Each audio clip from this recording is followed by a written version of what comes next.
Hello students, welcome back to the new topic of simple harmonic motion, that is compound और physical pendulum.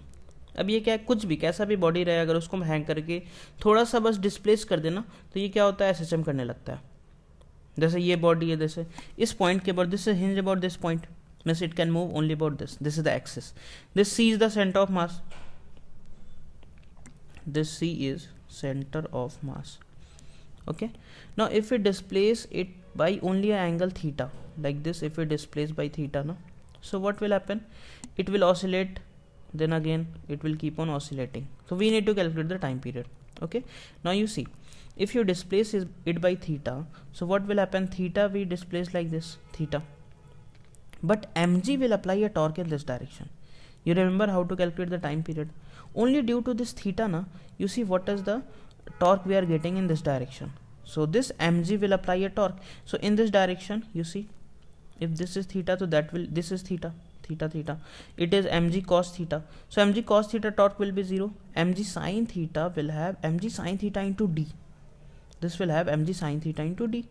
So what we can write, it is mg sin theta into d in this direction, mg sin theta into d will be the torque in this direction. So I have written mg sin theta into d. Okay, sin theta nearly equal to theta, for a small angle it will be. So if you write this now if you apply the vector, so theta was in anti-clockwise and torque is in clockwise direction. That's why when you apply the vector now, you have to apply a minus sign. अलग अलग direction में है ना, तो ये M G, ये theta को हम यहाँ ले लिए और डी, तो M G D.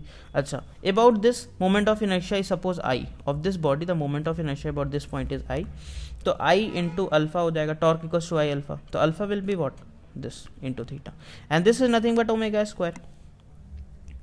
Clear, this part is nothing but known as omega square, this part it is known as omega square. तो omega what you will get, under root of M ji D by I, तो time period will be what, 2 pi by omega, तो 2 pi under root I by M G D. Your I क्या है, देखो जिस point के about hinge है ना, उसके अबाउट का moment of inertia, moment of inertia about hinge point. D क्या है, distance between centre of mass and hinge point, ये सेंटर ऑफ मास और हिंज पॉइंट के बीच का ये डिस्टेंस को डी बोल रहे हैं. ठीक है, ओके. तो क्वेश्चन करते हैं, न्यूमेरिकल करते हैं यार. ये एक डिस्क का जो इस पॉइंट के अबाउट हिंज्ड है, इसका हम थोड़ा सा डिस्प्लेस करें तो what will the time period. ठीक है, इसमें क्या निकालेंगे, सबसे पहले I will write the value of D. Okay, D is nothing but equal to R by two. I के लिए देखो, about this if it will rotate about this, we know it is M R square by two. About this we need to apply the parallel, M R square by two plus M into R by two is the total distance, R by two whole square. So I what I can write, disc का centre of mass के about M R square by two plus M into R by two का whole square. So क्या लिख सकते हैं, इसको solve करेगा तो आ जाएगा 3/4, ये 4 है, 3/4 M into R square. Is it clear. तो इसका टाइम पीरियड क्या हो जाएगा, 2 pi under root I by M G D. I कितना है, 3/4 M R square by M into G into D कितना है, R by two. Okay, so when you will solve ना, ये 2 से 2 कट जाएगा और ये ऊपर चला जाएगा, तो इसका आंसर जो आ जाएगा, एम एम आर कैंसल, तो it will give you 3r by 2g. ये आंसर आ जाएगा इसका. क्या क्लियर है ये वाला पार्ट सबको. ठीक है, नेक्स्ट, ये रॉड को हम यहाँ पे हिंज कर दिया और इसको ऐसे ऐसे ऑसिलेट कर, थोड़ा सा इसको डिस्प्लेस कर दो तो इधर जाएगा फिर इधर, तो इसका moment of inertia. Okay, D क्या हो गया, D is L/4, centre of mass यहाँ पे, centre of mass and hinge point के बीच का distance L/4, D is L/4. Moment of inertia उसके अबाउट, तो सेंटर ऑफ मास के about if it will rotate it will B ml square by 2l, और इसके अबाउट निकालना है तो पैरेलल एक्सिस यू अप्लाई, तो ml square by 2l plus m into L/4 का whole square. When you will solve you will get 7/48 ml square. तो time period will be, solve कर लो यार, 2 pi under root I by M G d, तो 7/48 ml square divided by M g into d is L/4, तो m will get cancel, 4 से it will be 12. Okay, so time period will be 2 pi under root 7l by 12 into g, यही आ जाएगा time period. Okay, clear. So I guess ये दो question clear हुआ होगा। ठीक है, इसमें एक और कॉन्सेप्ट है कि what will be the minimum time we can get of a physical pendulum, तो that I am going to derive. देखो यहाँ पे क्या same physical pendulum and D is the distance between hinge point and centre of mass, and centre of mass का radius of gyration दिया हुआ है के।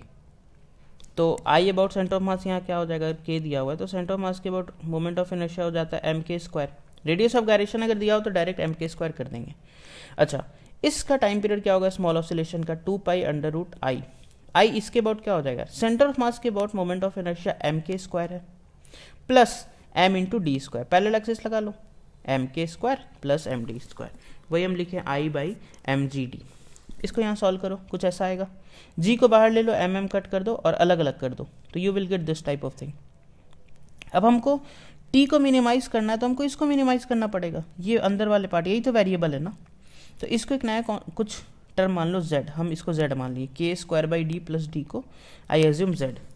तो अब हमको क्या करना है बोलो, इसमें कौन सा वेरी कर रहा है, मतलब अलग अलग पॉइंट पे अगर हम हिंज करके देखेंगे कि कहाँ पे टाइम मिनिमम आएगा, तो वेरी डी ही तो करेगा ना, hinge point and centre of mass के बीच का डिस्टेंस। तो d z by d d will be equals to, इसको डिफ्रेंशिएट कर लो, डिफ्रेंशिएट करके इक्वल टू 0 कर लो, तो k square constant 1 by d का minus 1 by d square plus d का 1, तो you equate to 0, you will get d equals to k. It means what, d equals to के यहाँ पे पुट कर दो, तो के स्क्वायर बाई के प्लस के क्या आ जाएगा 2k बाई जी, तो 2 pi under root of 2k by g, this is the minimum time period. Are you getting, t minimum will be 2 pi under root of 2k by g. समझ आया, क्या ये clear है? मतलब यहाँ concept क्या है कि अगर हमको मिनिमम टाइम पीरियड चाहिए ना, तो किसी बॉडी को सेंटर ऑफ मास से कितना दूरी पे हिंज करे, जितना उसका रेडियस ऑफ गायरेशन था, और रेडियस ऑफ गायरेशन किसके अबाउट, सेंटर ऑफ मास के अबाउट। जैसे कि एग्जांपल लेते हैं, एग्जांपल से ज़्यादा क्लैरिटी आएगा। जैसे मान लो एक डिस्क है, ठीक है, डिस्क में we need to calculate the minimum time, मतलब इसको कहाँ पे हिंज करें so that I will get the minimum time. It is a disc of mass M radius R, ठीक है। सो टी मिनिमम हमको निकालना है एंड डी कहाँ, कितना उसका डी रखें। तो यार मान लो यहाँ पे हिंज कर रहे हैं इस जगह पे, ठीक है, तो ये इस डी को हमको निकालना है मिनिमम टाइम के लिए। तो पहले तो इसका सेंटर ऑफ मास के अबाउट आई, सेंटर ऑफ मास कितना होता है एम आर स्क्वायर बाई 2, इसको इक्वेट कर दो एम के स्क्वायर से, तो तुमको रेडियस ऑफ गायरेशन किसके अबाउट मिल जाएगा, अबाउट सेंटर ऑफ मास, तो it is R by root 2। M M cancel, it will be R by root 2। तो डी कितना होना चाहिए यार, यहाँ से आर बाई रूट 2, मतलब अगर तुम सेंटर से इसको r बाई रूट 2 पे हिंज करेगा तो you will get the minimum time of oscillation, and that minimum time is nothing but T minimum को 2 pi under root 2k by g, 2 into k, देखो ये फॉर्मूला 2k बाई जी, के कितना है यार r by root 2 divided by g. तो इसको solve कर लो, आ जाएगा 2 pi root of root 2 r by g. थोड़ा सा ज़्यादा गंदा आया, but this is the concept. Clear है?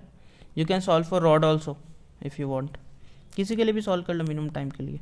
सेंटर ऑफ मास के मोमेंट ऑफ इनर्शिया को एम के स्क्वायर लिख दो, सेंटर ऑफ मास के मोमेंट ऑफ इनर्शिया को एम के स्क्वायर लिख दो, यहाँ से के आएगा and this k is nothing but equal to d, मतलब हिंज उतना ही होना चाहिए, और मिनिमम टाइम क्या होना चाहिए 2 pi under root of 2k by g. ठीक है, क्लियर?